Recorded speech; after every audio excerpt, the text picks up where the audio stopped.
Hello, and today we'll be playing Hills Infant. We're going to start day 13th away.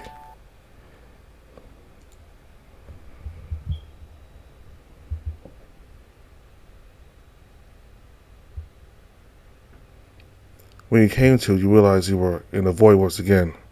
The cold and natural emptiness had started to become familiar to you as you felt suspended in the abyss.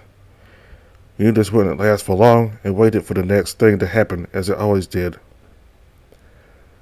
Before long, a warm breeze brusted along your cheek, accompanied by a comforting floral aroma that guided you to the solid ground. Lisa. You spoke into the void as it slowly blossomed into the familiar courtyard of the Vigil Parts in the sanctum. The Lord's table was present, looking as though it was set up ahead of time for another tea party, even if the darkened sky said otherwise. Dave, it is pleasant to see you. I hope you do not mind my intrusion. You lifted your head as the rabbit sage spoke to you. It was as though she was right there before you, even though you couldn't quite make out her figure. Now, oh. Are you still at the GC? That's right. It is imperative that I remain nearby to oversee the Guardian Crystal's mending. Although I've given you my blessings, I still regret not being able to see you all off when morning comes. Oh, that's all right, Elisa. Just getting to see you here is more than reassuring. Well, compared to what my other nights tend to be anyway. Yes, the nightmares. Well, for now, you are safe here with me. Please, why don't you join me for some tea? Your eyes were drawn to the tea set and various slices of cake on the table. You sure love your tea, huh? Even though I can't really taste it here. She tittered playfully as you approached the table to take your seat across from her. Not much is true. It is little more than a formality, however. With all the commotion between the crystals condensing your newly awakened powers and the after threat to our hearth and home, there's little time to enjoy a cup of tea with good company. Her tone wavered toward the end as the weight of her disappointment were communicated directly to you. I understand, ma'am. Every day does feel like it's such a rush. I've had fun, of course, but it would be nice to be able to slow down a bit. Slow down? You're much too young to be considering such things, wouldn't you say? Well, when life is a hurricane, you do learn to appreciate the calm before the storm. I see. If only your companion felt the same way. Ray definitely loves taking breaks in his sky garden. I'm sure he knows all about it. How's the garden? I haven't the time to visit it yet. It's lovely. I'm sure you'll be happy to see it again. So can you not summon them like you can me? I could, but that can become quite perplexing for them. They cannot comprehend what they see here. Only those like you or I can traverse these landscapes with our consciousness intact. That's the same. Other habit, you reach out to the cup of tea, mid-speech bringing it to your lips as you gingerly took a sip. You were rather taken aback as you could feel the tea go down your throat, though the flavor and temperature were non-existent. So tell me, how has the academy treated you? Have the boys treated you well? Oh, well. You regale her in a brief recap of the last week you had spent with Ray, helping them out with their routines, preparations for the festival, the encounter with Linus, and the preparations you had made the day before for the next morning. My, you have been kept busy since arriving. I have been able to enjoy some rest between everything, though, even if it has gotten interrupted by a lot of things. I see. And have you come to like it here in Crystal Coast? Of course, it's a lovely city. I'm really enjoying my stay here so far. And not to want to live here? Live here? If we didn't have to worry about the nether beast, absolutely. She paused, a pleasant smile on her lips as she seemed to consider something. Elisa, Hmm? Oh, I'm alright, dear. I was simply worried you have trouble getting used to a new town. What do you mean? Well, I don't know what your world must have been like, but I'm certain it must not have been easy to be somewhere so different. I guess so. It's not that different from my world, really. There are a few things that are different, but it's mostly the same. Does this mean you've also lived in a coastal city? Oh no, I lived in a city inland. I see. Do you like living there with your partner? Partner? Oh, you mean Carl? Jeez, I almost completely forgot about him. It's been almost a month since I've been here. I wonder if he's doing alright. Dave? Oh, sorry, ma'am. Well, I guess so. He did make it a lot easier to live in the city. It's not as friendly as Crystal Coast, that's for sure. Was it a hostile environment? No, definitely not hostile. It's just a lot more crowded, and people are pretty distant unless you knew them, if you will. Is that so? I suppose having a friend in such a large place was a blessing. It really was. We grew up together ever since we were kids. He's helped me through a lot of tough times. I should thank him for helping you be who you are today. Well, you can't give him all credit. The old man at the orphanage did pretty good keeping us in line as kids. At least he listened intently as you rambled on about life before college, how you've daydreamed about exploring the inner city along with the myriad of things you couldn't afford to do. Then other shenanigans you and Carl used to get up to, how it was when you got your first apartment together after leaving the orphanage. Oh, so you had not lived in the city all your life either? Yeah, we used to live in this little countryside before moving to the city for our education. I see, so life isn't so different out there than it is here. You think so? In what way? Well, not from Crystal Coast, not originally. Huh? Do you have to migrate when the corruption spread? Something to that effect. I lived in the Western Plains before I was starting to work on the Golden Crystal. Was it hard for you to adapt to the change?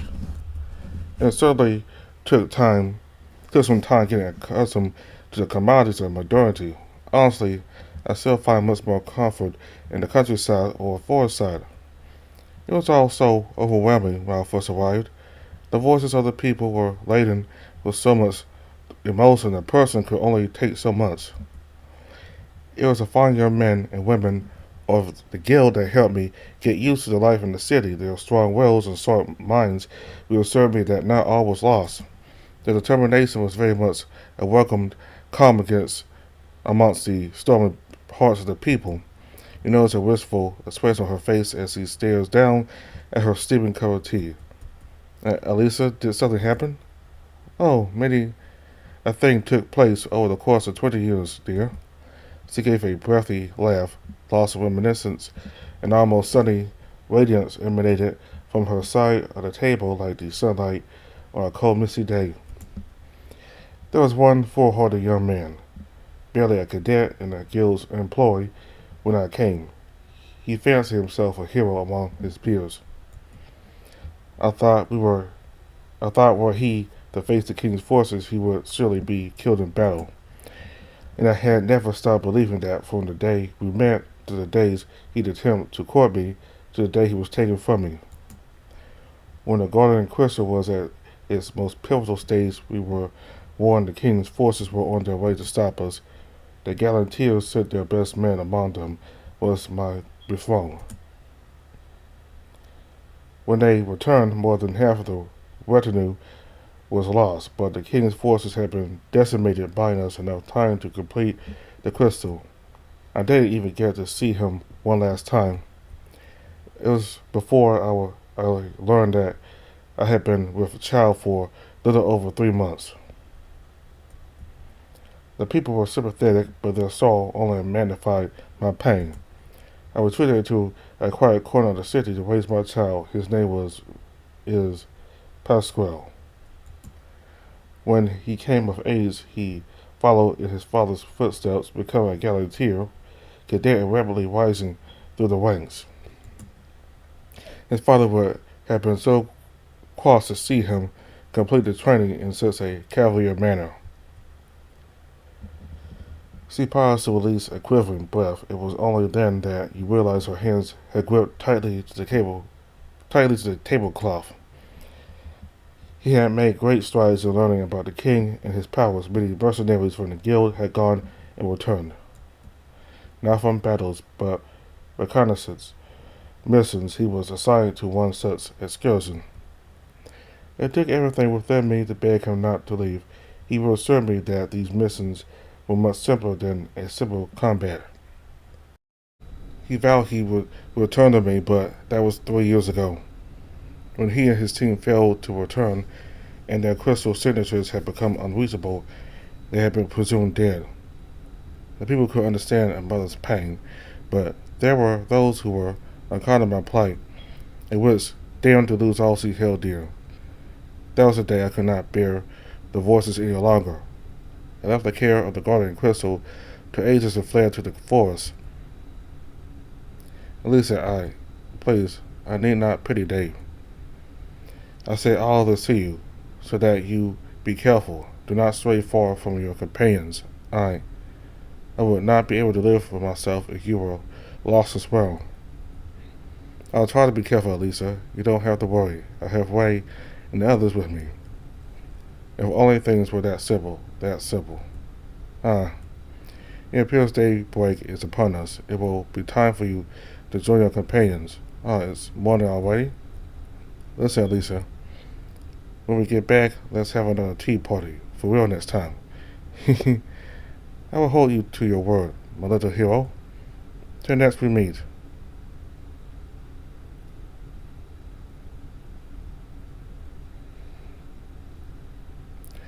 We woke up to the sound of the alarm. The sun was already rising from behind the mountain range. Elisa, Pascal. How many other families like theirs have been torn apart by the king's tyranny? With a soft sigh, you switched off the alarm before hopping off the bed to begin your morning routines, ending with a warm shower to wash off that summer thought. After returning from the bathroom, you heard a crystal communicator beeping from your nightstand. Going over to it, you answered it immediately, hearing the static, lace voice on the other end. Hello? Morning, sunshine. Did you dream about me last night? Well, I kind of wish I did. Now that you missed. Hopefully, something kinky. Why, come on. Sorry. Oh yeah, why don't you come down to the honeysuckle? We're going to have breakfast before leaving. Demi's orders. Oh, sir, I'll be down in a minute. I saved us a booth for all of us. You can't miss it. I'm there after all. I guess so. Can't take my eyes off of you after all. Hey, that's my line. You hung up, chuckling to yourself before leaving your room with your own pack. You made your way from the door into the honeysuckle. Inside was the usually morning crowd enjoying their breakfast with a few exceptions. Behind the counter, Coda and Tensai were manning the kitchen, the bear furiously tending to the steaming pot and pans as the canine served the floor along with the snow leopard. Hey, Dave over here. You heard Ray calling from a booth in a corner of the restaurant. Particular enough, hon. Come on, I saved the seats just for you. You happily made your way over to Ray as you sat yourself close to him, pressing up against his warm body. So, you nervous about the trip? Maybe, though not really, I guess. You'll be there after all. Oh, they're here. You noticed Max and Alex as they walked into the honeysuckle together. You both waved at them to let them know where you were. Dave, why? Good morning. Max, Al. Morning. Alex slipped into the seat beside you, letting Max sit next to Ray as the two quickly jumped into what you assumed was a light-hearted bickering over protocols with a Kai tree. Though, as agreed before, they both refrained from speaking of it in too much details. Our transport is prepared. You look to Alex, he whispered. Once we finish eating, we can get out to Akai as soon as possible. Now, come on, Al. We're all going on a mission as a team again. Least you can do is enjoy it. This is hardly the time for leisure activities, right? Sure, maybe, but with the way you skip meals, Al, you should at least try to take it easy and eat. He's right, you know. If you eat in such a hurry, you're going to choke. Nah, Cody's pancakes are the fluffiest things you'll ever eat. You won't choke on it, like some Prime Borg's sausages you had before. Guys, phrasing. The four of you got into a rowdy argument over Ray's innuendo, clearly having fun getting a rise out of the rest of you. Thankfully, Cody and Tennessee arrived at the table. The bear was balancing a large stack of pancakes in each hand. The canine self was right behind him, carrying a tray of silverware and an assortment of jars. Quite a lively party. You have some rather spirited companions, boss. Oh, that's a lot of pancakes. You weren't joking. I suppose it helps to stay well fed before the travels. Yep. Nice, Cody. You really outdid yourself. Tennessee helped me prepare the ingredients last night. We just barely managed to rush this morning. Right, well, thanks, Ten. It's a pleasure. Wyatt reached over to take one stack from Cody, letting him place the other stacks onto the table. Turning around, he took the plates and cutlery from Tennessee, setting them out to everyone, placing the jars of sauces and jams across the table. I can take care of things from here, boss. You just enjoy your breakfast with your friends. Thank you, Ten. Help yourself to breakfast when you get a chance. Will do. Please enjoy your meal home. The German Shepherd gave a shallow bow, taking the tray with him back to the kitchen. Cody finally joined the group, sitting next to you, and she scooted aside to make room for them. All right, they are my favorite Martinslow pancakes. They are extra fluffy and creamy. For toppings, we've got Malvic syrup, spring honey and strawberry, blackberry and prickleberry jams. Look at the others. You weren't quite sure if anyone heard the bear, as they had already begun digging in, serving their portions onto their plates. The table had broken out into a frenzy as hands reached around for toppings and sides, piling their plates high with savory and sweetness. Max stacked his plate high with pancakes and generous helping of boiled sausages and bacon on the side, all covered in a conservative drizzling of syrup. Ray had taken a more modest stack of pancakes, although anything looked modest compared to Max's tower. The crown jewel of his stack was a multicolored pool of jams he carefully portioned out from each jar. Unsurprisingly, he had taken his own share of Borg's sausage on the side. Even more unsurprising is the teasing look he saw at you as he caught you eyeing his sausage pile. Don't worry, Dave. I'll save you some sausages for later. That's okay. I'll have whatever's left. Alex had a similarly short stack, maybe 2 or 3 high, and all of it swimming in a syrup swamp. You wrinkled your nose, contemplating not only the excessive sweetness, but also the sogginess of those cakes. You almost felt sorry for them, even. Cody, on the other hand, waited until the end when everyone else had finished serving themselves before he noticed you hadn't taken any yet. Are you not hungry, Dave? I was actually waiting for everyone else to finish first here. Please go ahead, the self eats last. After all, are you sure? Of course, eat up. Let me grab some pancakes for you, hon. Ray quickly grabbed your empty plate and began putting on another stack. Thanks, Ray. You grabbed your plate after the dragon put another stack on top. Hey, don't take all the blackberry jam, Ray. Save some for me, too. Oh, sorry, Al. Didn't think you wanted more sweet with your sweet. What's wrong with that? The syrup and the jam taste best this way. I'll have you know. You and Ray then took turns teasing the feline over his soggy pancakes with the blackberry jam, lumping it up inside the sewer. After a while, he started annoying you both, angrily eating his pancakes with a blush on his face. It seems like he couldn't handle the double team. All right, it's fine, guys, really. If we run out, I can have more brought to the table for us. That's why you're the best, Cody. I suppose there's no argument in that. Oh, speaking of which, would you like some more jams for your pancake day? I'm sure that would be great.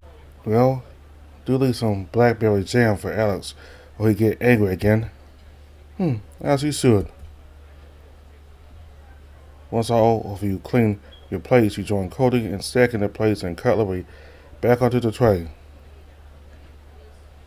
Max excused himself outside to get the carrots ready. Alex also followed suit.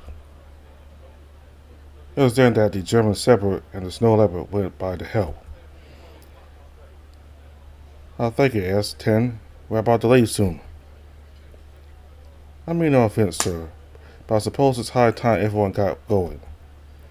We're expecting another crowd rushing in soon, and this booth could be another group of customers served. Y'all looked to ask for it who quickly gathered all the stacks of plates to bring back to the kitchen. He must be in a hurry, I suppose. Indeed, he's been clocking out rather early for his morning shift. Can I trust you to hold the fort yet again, Ten? Always, boss. You can leave it to me. Just go ahead with your companions. Thank you. All right, let's go, guys. Yep. Y'all joined up with Alex on the field outside, while Max was still away preparing the carriage at the stables. You feel a pit in your stomach with anticipation if it weren't already filled to the brim with breakfast. Something wrong, why? Nothing. It's just what Dave said the other day. What happened when we were last at the car still bothers me. What Dave said? Yeah, about the corrupt fertilizer. If they could sneak it into the city, would they have done the same around the base of the Akai? Because of how that serpent slipped into the forest. Aye, like how Linus slipped in. Could they have weakened the Akais in the same way? That precisely is why we're heading out there to examine it in person and see if we can't speed up the GC's healing by studying it. That's alright, why none of us suspected any of this. Thanks, Cody. You heard the heavy footfalls and recognizable growl of the wolves as Max directed them to where you were, stopping right in front of the group. Behind the carriage was a second cart covered by a large tarp. You could see the familiar metal and wounded tools from Alex's lab underneath. The Lynx quickly went over to perform one last security check just to make sure his equipment was safe before hopping inside the carriage. I'll need a space to continue the setup on my communicator, the Lynx said as he climbed into the cabin first. Well, I guess I'll ride shotgun with Max. Oh, sure, always good to have extra eyes up front. Well, in that case, I'll watch the back. Coming with Dave? Oh, sure. Everyone ready? Ready. Yep, I got everyone's back. Ready when you are, Max. Alright, onward, yeah. Max spurred on the hose as they began to trot their way out of the city. As you rode through the city streets, you saw a few other carriages heading in the opposite direction carrying what appeared to be furniture and luggage. One of those were the same people planning to leave the city for a place they deemed safer out there, or because they no longer trusted in the guild and Elise's protection. There were still many shops and stalls still in business, houses with residents dwelling about, but everything felt just that bit quieter, just enough to be noticeable. It did not take long before you exited the city and onto the farmlands on the outer edges of Crystal Coast. Whoop! The carriage jostled lightly as the hover pads brief briefly faltered without its crystal stabilizers before falling back on its crystal reserves. Although the road was just as bumpy as it was last time, the trip somehow felt a lot more somber as everyone kept quiet. Perhaps it was because, unlike the first trip, the banter between Max and Ray that you come to expect was no longer there. It must have been an hour or so into the ride. The intensity and the atmosphere made it hard to keep track of time. Maybe that was why you hadn't noticed the low humming from behind you. The comforting low hum lured you in as the words Ray began to mutter beside you blended seamlessly into it. You can't help but try to match their chorus as the checkpoint slowly came into view over the hill. As you arrived at the checkpoint, the guys wasted no time, dismounted the cart from the carriage while Max guided the hose toward the checkpoint stable. Ray, on the other hand, headed straight into the office to get the permit validated before you all could head further in. He carried the tune well, Dave. Oh, you heard me? Not really heard, no. I could just feel your vibe with us. I don't see why you three insisted on singing that old Martian cadence. What do you mean, Alex? You were singing along as well. What? I did no such thing. It was nice. Kind of reminds me of when we used to sing in the car on our way back from conventions. The two gave you odd looks as they taken what you said. A car, you say? Is that like your phone? The Lynx looked at you somewhat starry-eyed and expectantly to get a head start on another invention. Cody, for his part, seemed wide-eyed and concerned. Conventions? You were summoned to participate in conventions? I know, I wasn't summoned for it. I went willingly. Before you could clarify what you were talking about, Wyatt and Max returned with your permits in hand. They each took one of the straps meant to attach to the hoses harnesses before pulling the cart along. You stepped out of its way as it jostled lightly upon crossing the threshold into the forest. Alex, however, refused to give up the chase for his curiosity and pressed you on the topic some more. And what of that car you mentioned? What sort of vehicle is it? You were unsure whether to answer the Lynx in earnest or just make something up for the sake of it. Yeah, already you've let it slip of the various concerts you've been to during those conventions, which by then even Ray had grown curious. Oh, now I want to hear what kind of music you used to sing too. Maybe we can hit up a band when we get back.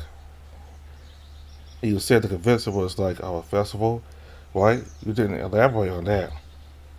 Guys don't bother Dave like that if he doesn't want to answer those questions. Max, on the other hand, scolded from the front, still focused on guiding the group with Ray. It's alright. I've actually been thinking about where I came from recently. There was only one thing you said that they already had a lot of questions. What should you start with?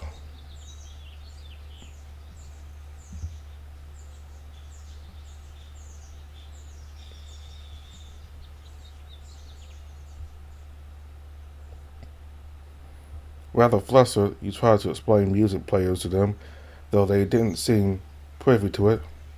You secretly compared them to radio broadcasts, which the people of Arborea did have as crystal transmissions, just that they didn't have music on demand.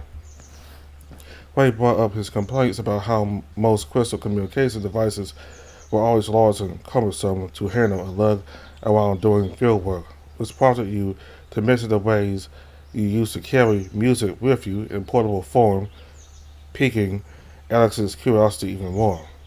You then tried to sing a few of the songs you could remember offhand as a cappella, though you immediately quieted down as the looks everyone gave you were rather embarrassing. Despite that, Ray and Cody applauded your attempt, both seemingly genuinely content with your performance, and continued asking about the lyrics while bringing up songs of their own.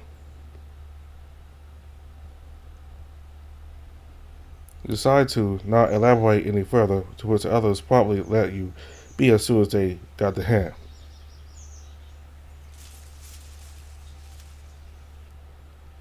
Oh, but here.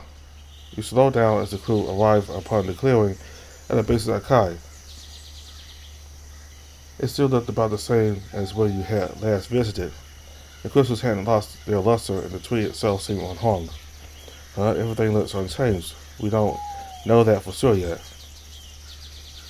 Alright, let's go over our task again, shall we? What is everyone doing? Let me go have a look around the immediate perimeter, making sure nothing's lurking out there for us again. I need to set up the ACN around the tree's base. The sooner they're in place, the quicker we can get our results. I'll clear out a section for the tents to start the fire pit. Good, all that leaves is getting the rest of our equipment out of the cart. You walked up to Ray as you see him leveling up and stretching around. Dave, wanna come scouting with me? Yep, was about to ask you just that. Alright, warm up with me and we'll do a lap around the forest. What, the whole forest? Nah, just kidding. But like I said, we should scout around the campsite to make sure things are safe. Alright, if you promise. You joined Ray in the stretching warm-up before he shot off into the forest, occasionally looking back to make sure you were close behind. While it wasn't outright a race, Ray still kept such a brisk pace you barely managed to sustain. You almost forgot to keep your eyes peeled for anything suspicious. You were so focused on making sure you didn't get lost that you didn't notice that the dragon had stopped short, causing you to crash right into him. Oops, sorry, Dave. Just noticed something. What is it? Tracks. Any other beasts? Of course not. Game animals, Dave. Well, the tracks are still fresh. Looks like they travel through here often. That means we won't have to worry too much about dinner. Just need to leave a mark to find our way back here. Ray then pulled out a miniature compass from his pocket, noted the direction down before directing you back to continue your hike around the campsite. There was a notable spring in his step as he seemed to have picked up the pace, a scheming grin on his jagged maw.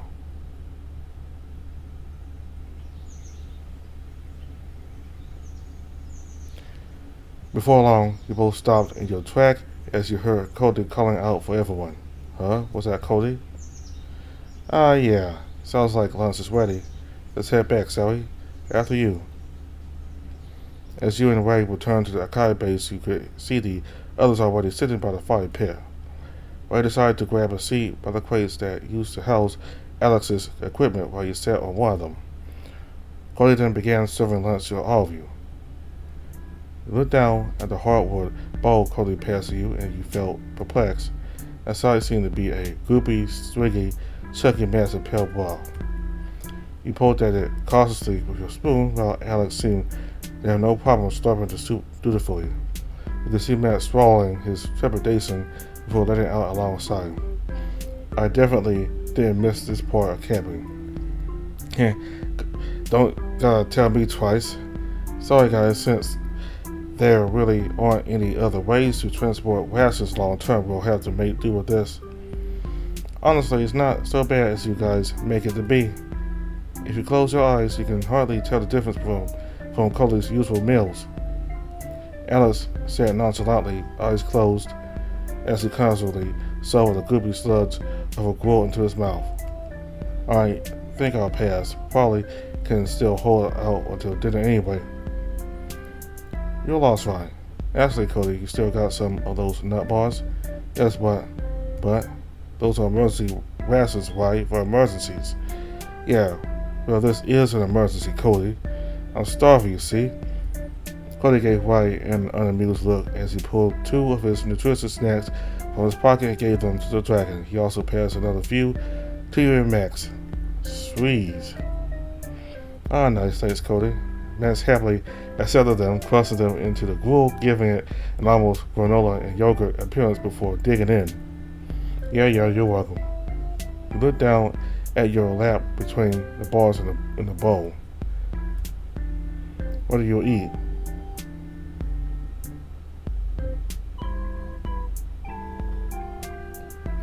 He gave the bowl a cautious shake, even tilting it as he watched the gruel sticking to the sides. The more you play with it, the more it resembled the homemade glue you use in arts and crafts before. You decided to set your bowl down next to the one originally intended for Ray, munching on the field rations instead. Despite only being 2 bars, you felt satisfied and somewhat energized, though maybe there was a hint of honey you tasted in it. Pretty good, ain't it? Cody can make the best meals. Sucks that they just don't keep well for long most of the time. Yeah, it doesn't taste bad, it just feels bad to have in my mouth. What's the matter, Max? You don't like having Cody's hot and fresh white chowder in your mouth? That's what I just said, right? God, come on. Help me out here, Dave. You're right. The bars really do taste good. Dave, not you too.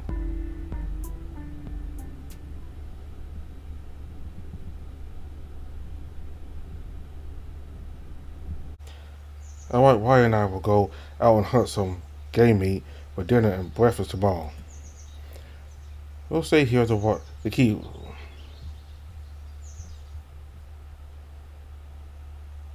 Alright, Ryan and I will go out and hunt some game meat for dinner and breakfast tomorrow. We'll stay here to keep watch over the trade and the readings. Stay in contact with your phones. They still work out here? With that Kai fostering on the GC, things that work in the city should work as they should here, at least in theory. We've managed without these fancy gadgets before, we'll be fine. As you say, don't stay out there too late. We shouldn't split up for too long. Alright, I'll go with you. Sure thing, Dave. Just stick close to us. Be safe, everyone. We will, let's go. Keep up, Dave. The 3 of you departed for the forest. Ray guided you and Matt to where he first spotted the tracks of a few game beasts. There's some fresh tracks here from 2 types of critters. Looks like boar's hooves. Yep, those over there look like auxiliary tracks running into the bush. Matt stood up from his squat, turning to Ray with an uncharacteristically mischievous smile. What do you think, Ray? Wanna make a bet? Well, here. Didn't Alex tell us not to split up, though? If anything happens, we're all here again. It won't be like before. Ray saw your rather hesitant look, ruminating over Max's words before returning that mysterious grin back. Just like old times, huh? Alright, you're on. The one to get the most meat wins. So, what are we betting for? What about a kiss for Dave? What? A kiss for me? Quit messing about, right? The prize has to be something we both want. Man, as always, you're no fun, Max. Alright. How about the loser has to take first night watch? First night watch, huh? What, getting cold feet now, huh, Max? Nah, never. Alright, deal. May the best hunter win. Oh, you're on. Wait. The 2 were about to split off as he spoke up, stopping them in their tracks. What about me? Oh, you want in on that bet too, Dave? I don't mind, but Dave can't go off on his own. He'll just have to go with one of us. Who will you team up with? Ray. I think I'll just stick with Ray. Nice. Sorry, Max. Looks like Dave's sided with me now. Huh. You think that's a loss for me, but truth be told, this simplifies things a lot. What? Are you calling me easy? Well, as long as Dave's with you, you'll remain distracted. Enough said. Ray sneered a little at Max's remark. A light huff of smoke breathed out through the dragon's nostrils. Yeah, nah, Dave. Dave and I will win, with the power of love. Max burst out laughing as he made his way into the forest, leaving you and Ray alone. Just make sure you don't hurt yourselves. He glanced aside as the canine's voice faded off in a more serious tone. Ray's expression softened for a chuckle, shaking his head as he took your hand, urging you to follow close to him as he headed along the tracks deeper into the forest. Man, I wonder if he's ever gonna chill out. Max, chilling out. Oh, very punny, huh? But really, you probably think I'm the one to excite competition when you saw how he tried to rob me up just then. But right, I didn't notice that. Has he always been this way? Constantly. Honestly though, I used to not mind it one bit. I thought it great that he essentially pushed us to do better. It's just not the same anymore these days, you know? Also, well, let's just say I kind of prefer to take things easy for a while now. Go on less errands, taking up less jobs more, so spending time with Al and Finn where I can. So having said that, I think Max is pretty much doing the same lately. He is. I only ever see him away from the guild most days. Heh, true that. But I noticed that he's been visiting the request board less and less, mostly going on patrols these days, probably out of habit. That means he's still terribly busy most days. Hey, it's not much, but I see it as a step in the right direction on his end. I guess so. So, are you still going to take this whole bet thing seriously, or? I know what you're getting at, Dave. But I mean, why not, right? It's also to make up for the fact that I didn't attend the Heroes Challenge this year, as well. Oh, right. Because we attended the festival instead, huh? Yeah. I kind of did regret not signing up for that. But to be honest, it's way more fun seeing Finn getting slapped around by Max in the arena. Oh yeah, we did watch them fight. Yep, quarterfinals. Max was supposed to go up against a runner-up at semifinals the next day, but the attack happened. Oh, yeah, the whole gig got canceled. Just like that, kinda bummer, ain't gonna lie. But mark my word, David, at least I'ma beat that snowball at this little hunting game of ours. Jeez, I didn't know you two had such a competitive streak like that. Hey, it used to be a lot worse back then. Worse. Yeah, we always used to compete about who the real leader of our team used to be. We were pretty evenly matched on merits. Really? Max was really tearing up the competition during the festival. Yeah, he took his training seriously after what happened. I kind of lost motivation after that. I stay away from the guild most days, helping Finn at the beach or staying in the research tower with Alex. Anywhere I didn't have to see Max push himself to the limits. And eating out to avoid Cody, huh? Yeah, just needed somewhere I could set my own pace, I guess. He gripped tightly onto Ray's hand. He turns you, slowing down the brisk walk he'd been guiding you with. And did my sewing up ruin that for you? Of course not. I mean, now there's a lot I can't control. New guild members coming and going, along with all that happened. You were a breath of fresh air, honestly. Really? Well, I'm glad. It helped that you're pretty cute too. Right, come on, even out here? Especially out here, when no one's watching. The dragon leaned over to playfully nip at your ear, placed a kiss on your forehead. Ray. But don't worry, I'll behave. Gotta learn that treat by winning the bet. Would it be making the bet if your prize helps you win?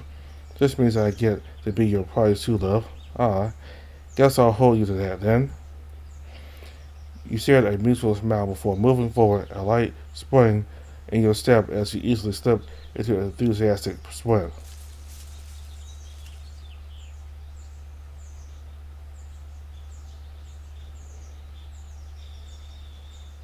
So what are we looking for? Is it Borix? You shuddered at the thought of having to confront a living Borix, at least from how those things were described to you. Now this one's a lot more spry, has decent leg span, herbivorous, hopefully an ox ear. An ox ear? Nope, ox ear, one word. Sometimes they're called lightning beasts. Lightning? Can they use electro magic or something? Ray gave you an incredulous look. I mean, if they could, that would make hunting them hell of a lot harder than it already is. But no, They're called that because of their rat's horns. Each one looks like lightning rods. Rat's horns, yeah, and a large upper body. They're really fast and hit like a cannonball if you hit you head on. How do you catch one of them? The answer is their thin legs. It's easy to catch them when they trip over logs or vines. Usually that's where their pointy horns come in, but I can get in and out before they even realize what happened to them. You sure know your stuff. Do you hunt ox deer a lot? I used to. Now I used to hunt hoppiness. I used to hunt hopines, little pests that often mess up gardens. I used to make a little extra pocket money by chasing them around the farms around the city. Uh huh. What are hopines though? Huh? Oh right, I forgot you don't know what they are or look like. Let me think. I guess for starter, they kind of look like a boris but smaller and have spikes on their back. Spikes? Oh, so like a hedgehog then. Hedgehog, I'm guessing that's what hopines are called where you're from. Yeah, you could say that. Smaller borises with spikes on their back. But do they jump though? To jump? Yep, they're very jumpy, hence the namesake hopine. The thought of multiple hedgehogs jumping around the field, shooting spikes every time they landed just rendered you rather speechless. Wow, must be a pain in the butt to deal with, huh? They can be. The trick is not to stomp, but to run around and herd them into a corner. Weirdly enough, they're a lot easier to catch bunched up together. You sure know your animal, huh? Hey, only the ones I hunt a lot. And between you and me, I prefer hunting the smaller animals more. Easier to catch. Is that why you like me? Because I'm smaller? What, huh? No, I mean, yes, you're short and cute, but not like that. You couldn't help but crack a smirk and double over laughing at Ray's immediate defensive response. Since when did you get so quick on the trigger like that? Better start pulling out the big ones then. Yeah, I learned from the best. Wow, no kidding, huh? The rustling in the distance caught both your attention. Standing in a tall section of grass, you saw a bulky creature with a mossy green pelt speckled with golden brown spots nestled atop its head on antlers like those of a deer, only branched out in twisted horns similar to a gazelle's. Seeing the crooked and erratic look on its onyx crown justified its name, the lightning beast. Shit, it's right there. Is that? Yep, stay there. Dave, don't move a muscle. With a gulp, you kept eye contact with the large beast, a bit of fear filling your gut. While you'd never seen one, the size of this creature made you wonder if this is what a moose looked like from all the descriptions from that one classmate back then. While you kept a keen eye on it from your peripherals, you could notice Ray going through his tool belt, grabbing what looked like a spool, some iron spikes, and a hammer. Here's a plan. I'm going to set up this tripwire over here. Try to remember it. He moved silently, pulling out one of his daggers to cut across the bark of the tree. I need you to herd it into the trap when you think it's getting tired.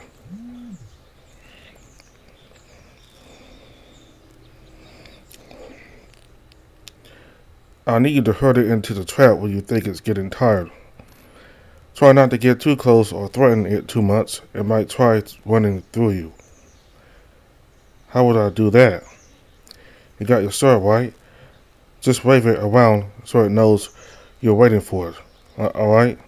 You nodded with another gulp as Ray stepped back towards the base of the trees. This will be quick, I promise. The dragon began nailing the pitons into the dirt as quickly as he could, testing the rope between both ends as he finished. You were quite amazed at how he managed to remain so quiet. Glancing back at the beast, you saw that it was still none the wiser to your presence there. With a thumbs up, you drew your sword at the ready as Ray rushed into the bush, startling the ox deer as it lunged forward. From the side, you could see Ray chasing it around, staying no more than 10 paces from its tail. He tried to keep track of Ray and the ox deer's movement, wondering what you should do next. You heard the auxiliary closing in to your position fast. Before you do it, the beast bars into view with the red blur closely behind. Its trampling foot follows, absolutely tearing up the grass and soil all around. You hardly had time to formulate a plan when it was right ahead of you. What will you do? You stood your ground, readying your sword in your dominant hand. You stare down the beast, raising your sword to destroy it. Sensing danger from you, the auxiliary stumbled to reorient itself as Ray pushed it in the right direction, casting you a cocky smile as he passed by. You try to keep track of Ray and the auxiliary's movement, wondering what you should do next. You heard the auxiliary closing in to your position fast. Before you knew it, the beast bars into view with the red blur closely behind it, trampling footfalls absolutely tearing up the grass and soil all around. You hardly had time to formulate and plan when it was right ahead of you. What will you do?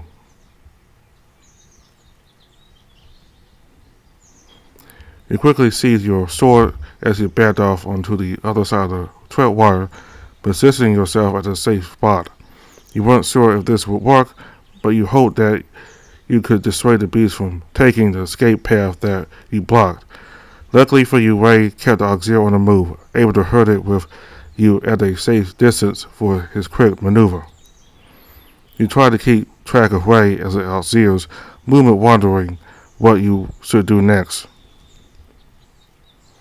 All of a sudden, the auxiliary jumped back into view with Ray carefully hurting it from behind. Uncharacteristically, it seemed tired, no longer dodging and weaving around the corners, instead just trotting cautiously to keep Ray at a distance. The dragon gestured towards you to stand still, but then he stumbled en route, startling the creature as it rushed towards you before freezing in place, the deer in the proverbial headlights. What will you do? You decided to put your sword down and reach out to the auxiliary. Remain still, awfully wary of your approach, though also did not run off as you just stared at each other. You couldn't believe it yourself, but there you were, witnessing a docile moment of what otherwise was an imposing beast. After a moment, it seemed to relax and began to wander around oddly as Ray had ample time to recover and reposition himself for another pursuit. You stayed out of the way as Ray took the auxiliary for another roundabout. This time around, however, you could tell something was different. The creature's legs had begun to buckle under its own weight, most likely from how much the dragon had been hounding it to stay on track constantly. Got you now. Dashing right up to the beast's hindquarters, Ray delivered a fiery blow, spurring it to quicken its steps. The auxiliary looked like it was about to outrun the dragon yet again, only to run straight into the trip wire as a painful snap followed suit. You glanced away as the beast came to a stumbling halt, throwing up dirt and grass until it slammed into a tree a short distance away. Ray ran ahead of you, jumping over the trip wire that's gone slack from the force of the auxiliary's body like a makeshift goal line, celebrating like a marathon runner. Which, given how long he'd been chasing that thing, couldn't be truer than you initially thought. Ooh, yeah, baby. That's what I'm talking about. Trailblazers, the hottest stuff in town. The dragon chilled his heart out as he lowered himself to his knees, catching his breath. You could have sworn he was a machine with how much heat he was giving off, his body covered in a thin layer of sweat that glittered in the sunlight. You really did it. High five. You raised your hand high for Ray to reciprocate, which he reached for, fingers intertwined with yours as he pulled you in for a hug. You could feel the wind knocked out of you for a moment, gasping for breath as his steaming musk filled your nose. Huh? Ray pulled away from the hug, pressing a quick kiss on your lips. Huh? What's that for? That's your reward for running the bet. Huh? I guess we might have. This is a really big catch. Well, you should secure it if you really want to claim that win. You looked towards the auxiliary, Seal collapsed against a tree. It seemed like it didn't survive the crash. I don't think it's going anywhere, but we should spare it any more suffering. Ray rose to his feet once more, drawing his dagger. You turned your back to him, sitting in silence as he worked on the animal. You knew well where meat comes from, but still, it made you squeamish to see the process of actually getting that meat.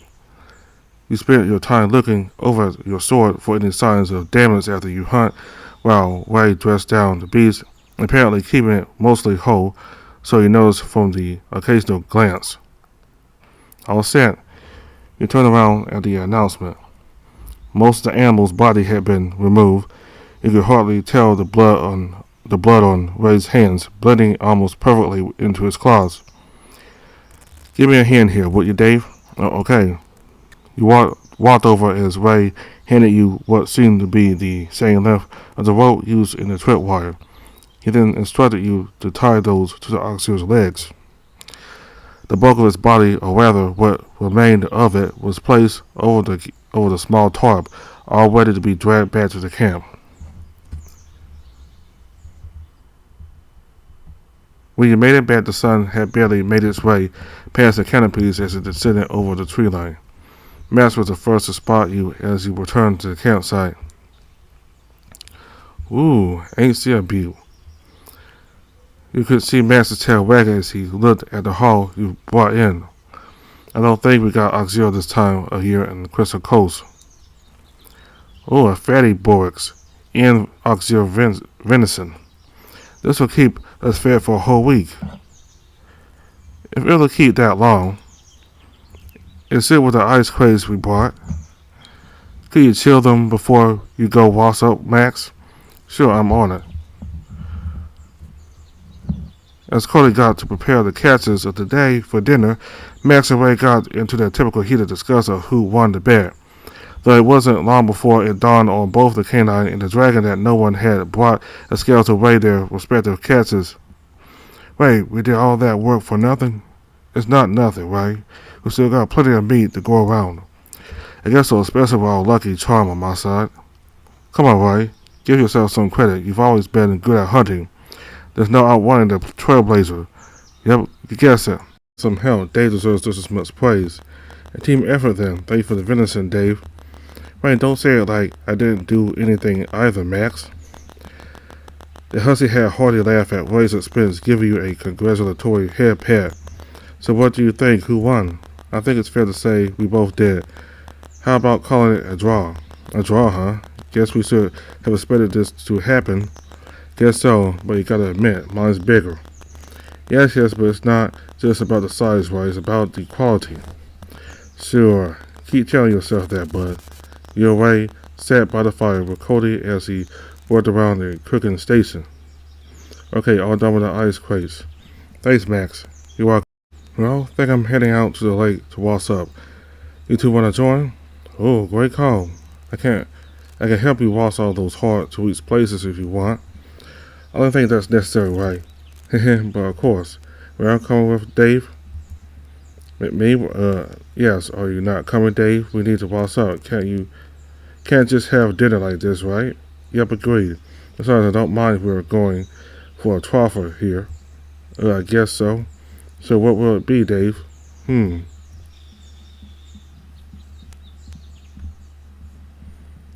A bath actually sounds really nice right now. Yes, awesome. Don't take too long, guys. Dinner should be ready in a bit. Alright, the lake isn't that far from here. We'll be back in 2 flicks of a tail. The three of you headed back the way you came from, towards the log bridge, before taking a left to follow the river upstream. Before you knew it, the forest opened up to another clearing around a pristine lake. With it being this close to the Akai, you wondered if it was the water that feeds the Akai, or if it was the Akai that kept the water, that kept the lake this clear. Nothing like a cold dip after a good hunt, eh, Max? A well-deserved wash before a well-earned meal. You set your top off, folded it to one side so it wouldn't get wet. The three of you knelt along the shallows of the lake, taking mouthfuls of the clear water to wash off the blood, sweat, and dirt that clung to your bodies. I'm surprised you two even managed to catch that thing. Oh yeah? Impressive, ain't it? Now you can't keep looking down on me for being rusty anymore. I suppose not. I just didn't expect this to be a team effort, especially coming from you. Huh? What's that supposed to mean? Nothing against you, Roddy, or you, Dave. But ever since the team disbanded, I've never seen you stick with someone this long. Max, whatever you mean to say, don't. Roddy's tone lowered and warning, though the husky just kept going. Well, I mean, even with Fenton or Alex, you never stuck to them as hard as you do with Dave. Max. Max turns to you, first sobbing wet as he extended a hand to you. You both come a long way to making a team again, and for that I'm proud of you both. Oh, you mean that? Well, yeah, Ray and I have gotten better at working together. Yep, I can tell. We can still make a hero out of you yet, Dave. Max had a hearty laugh as he casually went back to washing himself. Ray turned his back on you as you followed suit. I thought he was gonna make a comment on us being a couple. Ray muttered to you, clearly flustered for what Max said. He grabbed the washcloth Max gave you and reached up to wash Ray's back. He seemed startled at first, but quickly leans into it, relaxing under your ministrations. Thanks, hon. You're welcome. Stripping down to the nude, the three of you finished washing off on the shore using some aromatic grass that grew nearby.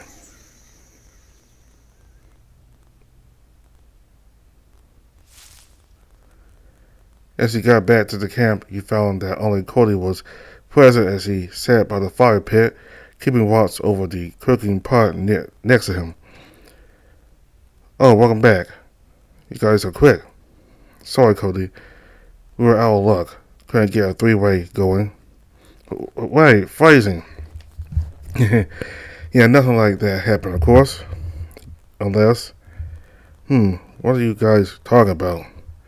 Nothing, Max, nothing. Alright. Where's Alex? Oh, he's in his tent, getting some rest for now. Must be tired from researching the Akai.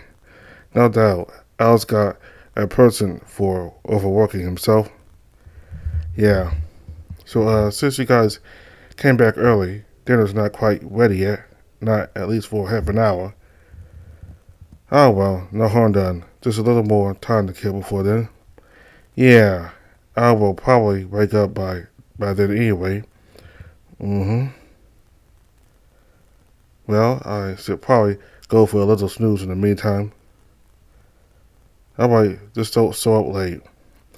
I can't save any food for you if you overslept. Why? At least get to feast on leftovers or something. But yeah, no worries. I'll see you guys in a bit. See you, Ray. Ray then excused himself to go to his tent for the time being. He sat with Cody for a bit longer before retreating to your tent as well.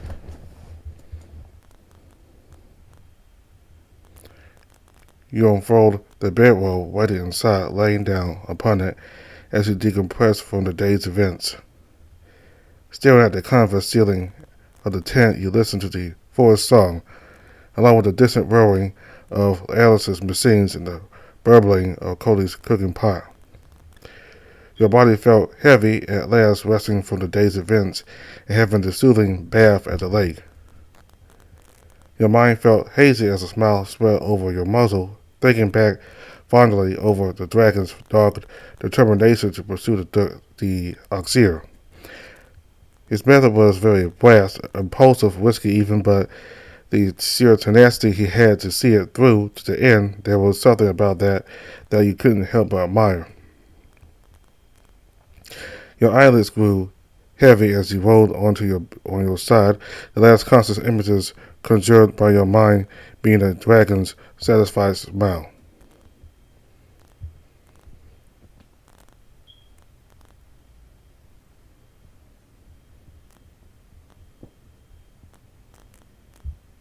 After a while, your woke as Ray went by, calling you to join everyone for dinner.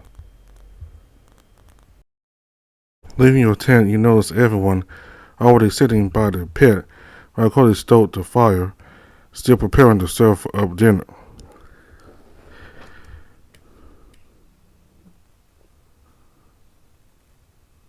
Leaving your tent, you notice everyone already sitting by the pit while Cody stoked the fire, still preparing to serve up dinner.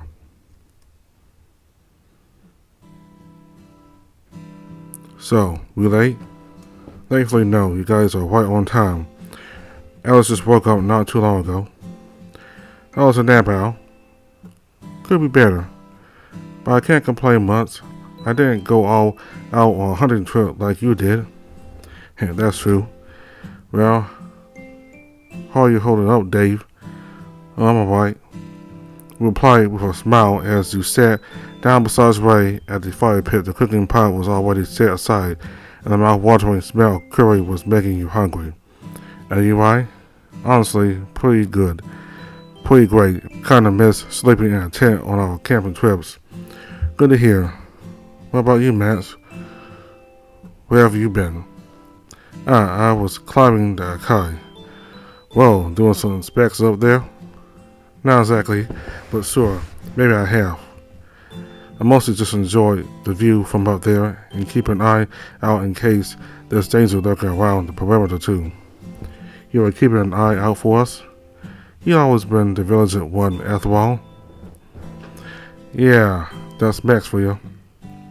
Yeah, I appreciate it, guys. Well, now that we're all here, let's dig in. With a flourish, the bear plopped 5 plates with steamed rice, pouring into the steaming aromatic curry onto it as they were passed around to each of you. Alongside that, he produced a flat board of side dishes for everyone to take. Cody decided to put some boiled sausages in along with the meat Max brought back, which just enhanced the taste even better. This was looking to be quite the hearty and filling meal after all. Just like that morning, the group ate between bouts of rowdy behavior among themselves, mostly jokes and jabs between Max and Ray. Then came the occasional flustered quips from Alex and Cody offering everyone more food. Ray's mood seemed more animated than ever, cracking jokes and breaking into bonfire songs along with Max and Cody. You could feel blood spreading over your face as you drank in their intoxicating positivity. All in all, it was a pleasant time all around.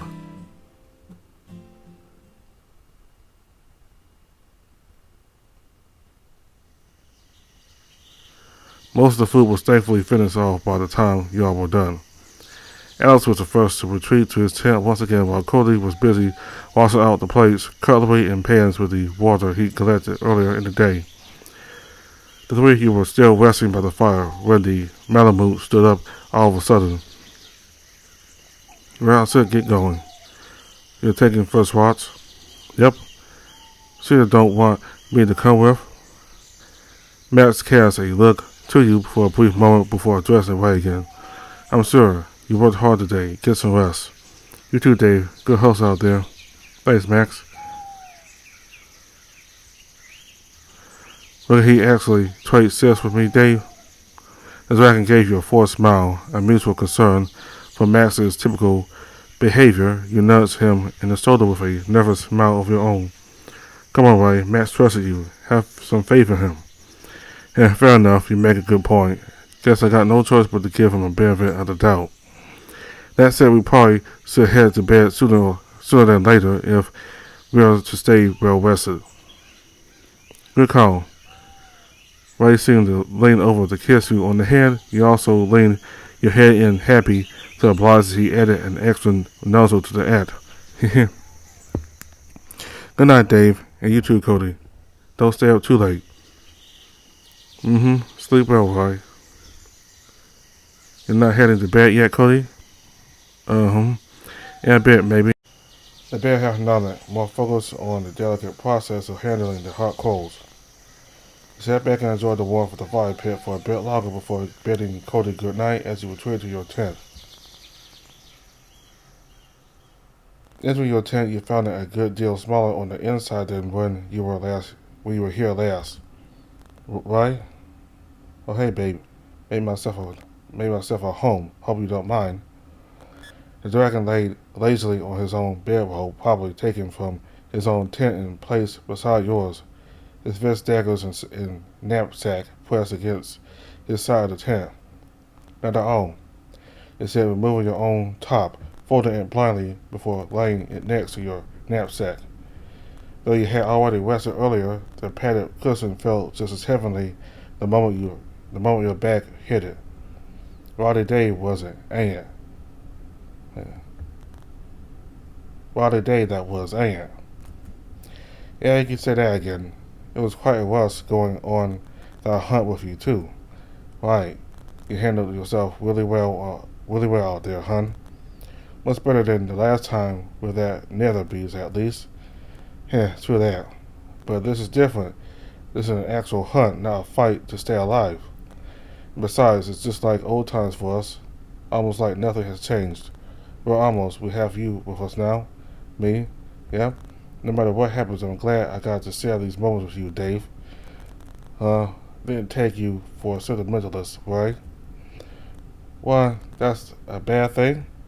Not really. I'm happy to be here for it, really. Yeah, I'm happy to hear. Say, Dave, yeah? Do you, used to do things with this where you're from? Things like this? Yeah, like what we're doing here, if you still remember, I mean. Well, of course I remember. I don't have amnesia, huh? Wow. Alex will probably have let us know if it was something that serious. But yeah, just making sure. Why though?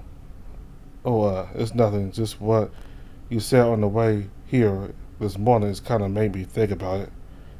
About my past experience and such. A lot of the things in your world are that different from ours. At the same time, there's a lot of things that we never had or ever dreamed of having. Honestly, it sounds way more peaceful than whatever the hell we got going here. Well, I don't know if I ever said this, but while my world hasn't been under any kind of world-ending assault, it wasn't all that peaceful either. What's going on over there?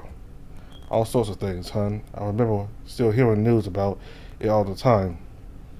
Even with all the advancements we made, hunger and poverty still exist everywhere in the world. At the same time, countries still go to war with each other for some political reasons people like you and me won't really understand.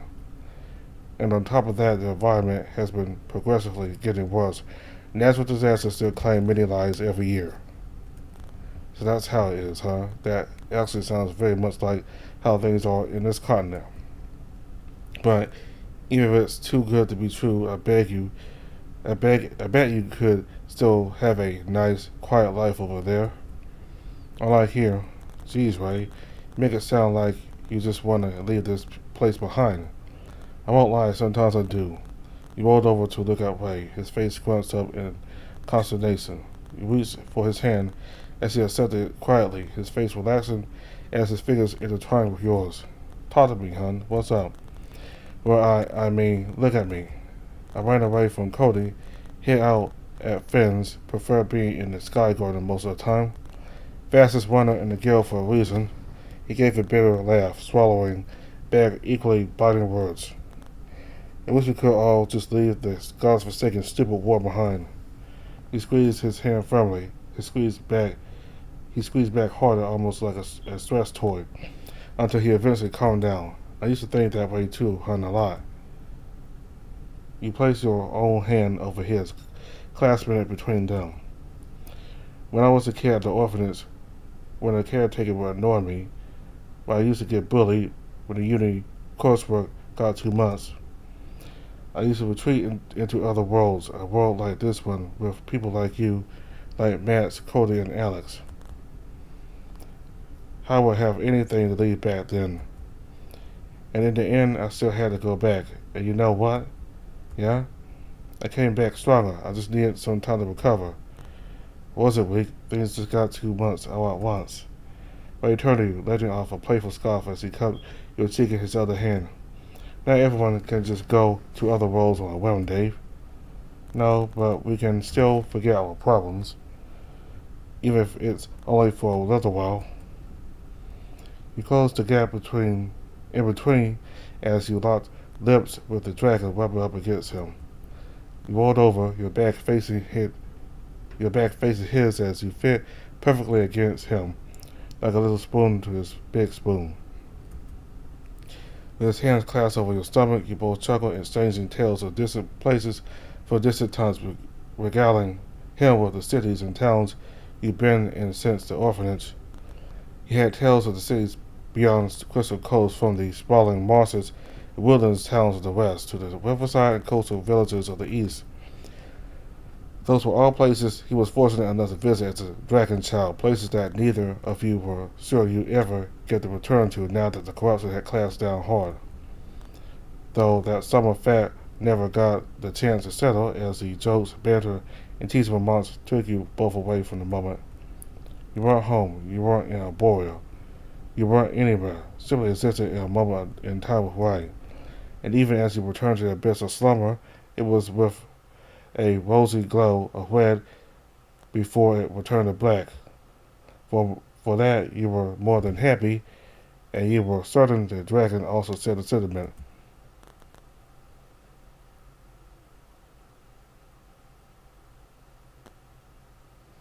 To be continued.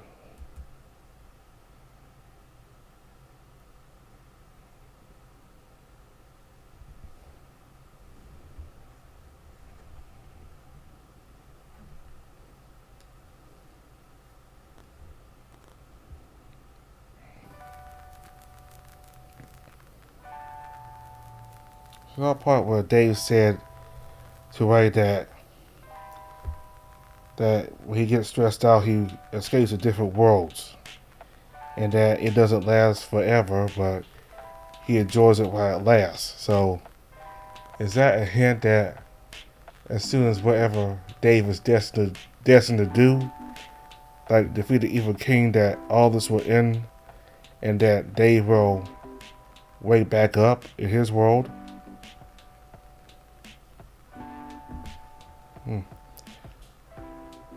So is this merely a dream that Dave is having? Is he really in? Is this reality actually real, or is all this made up? Like Max and Ray and all of them made up. This part of Dave's imagination. Don't know how this is going to end once Dave defeats the evil king, if he does anyway. Does he stay here, or does he go back to his world? Or, I don't know, but anyway. So, it seems like the current situation in Arborea is getting to Ray, and he's tired of it. He just wishes everything can end and he can live peacefully with his friends, and Dave also wishes that, and he told Ray that his world's really no more different than Ray's world, with everything's going on. So we'll just have to see how everything ends. So thank you all very much for watching. Goodbye.